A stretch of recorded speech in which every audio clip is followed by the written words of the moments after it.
হাতে মাখানো পাঁচমিশালি মাছের একটা দারুণ পদ আজকে করে দেখাবো আপনাদেরকে। চলুন আজকে দেখে নিই পাঁচমিশালি মাছের হাতে মাখানো একটা খুব মজার রেসিপি।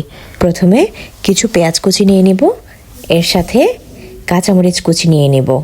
আমি এই রেসিপিতে কোনো শুকনা মরিচ ব্যবহার করব না, তাই কাঁচামরিচের পরিমাণটা একটু বেশি নেব। সাথে 2 চামচ লবণ নিচ্ছি, 2 চামচ হলুদ নিচ্ছি, ধনিয়া নিচ্ছি 1 চামচ, আর জিরা নিচ্ছি 1/2 চামচ। এরপরে সব কিছু একসাথে ভালো করে হাত দিয়ে কচলে মেখে নিতে হবে। এই মাখানোটার মধ্যেই কিন্তু সবচেয়ে বেশি মজা লুকিয়ে আছে, কারণ হাতে মাখা তরকারি যত বেশি কচলে মাখাবেন এর টেস্ট ততটাই বাড়বে।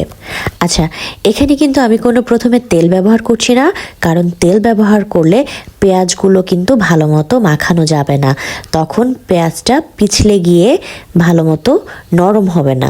এজন্য তেলটা আমি পরে ব্যবহার করব, আগে পেঁয়াজটা ভালো মতো একটু কচলে নিতে হবে। এরপর এর সাথে আমি দিয়ে দিচ্ছি পেঁয়াজ বাটা 2 টেবিল চামচ। এখানে কোনো আদা রসুন বাটা কিন্তু আমি ব্যবহার করব না, শুধুমাত্র পেঁয়াজ বাটা দিয়েই এই তরকারিটা আমি রান্না করব। আর এখানে আমি সয়াবিন তেল নিয়ে নিচ্ছি 4 টেবিল চামচ। সব কিছু মাখানোর পরেই কিন্তু সবার শেষে আমি সয়াবিন তেলটা এটাতে মাখবো।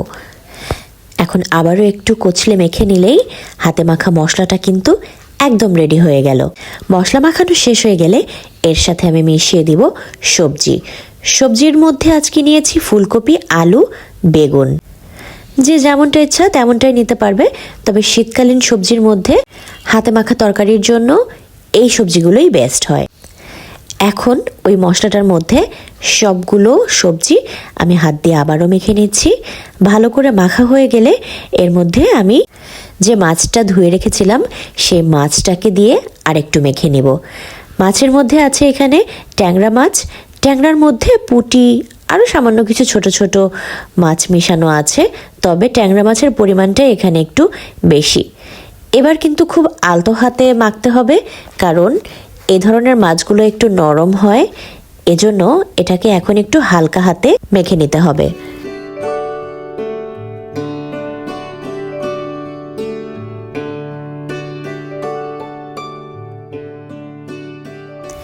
মাছগুলো আমার মাখা হয়ে গেছে।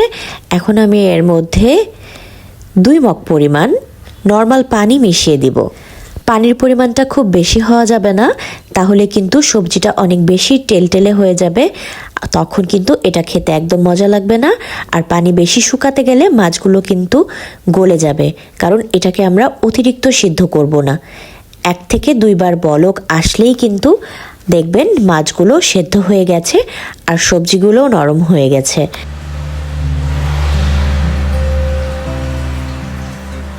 হাতে মাখা তরকারি খেতে যেমন স্বাদ, দেখতেও কিন্তু তেমনই সুন্দর। যখন কোনো কিছুই খেতে ভালো না লাগে তখন এরকম একটা পাতলা মাছের ঝোল দিয়ে 1 প্লেট ভাত শেষ করে ফেলা যায়। আমার রান্না কিন্তু অলমোস্ট শেষ।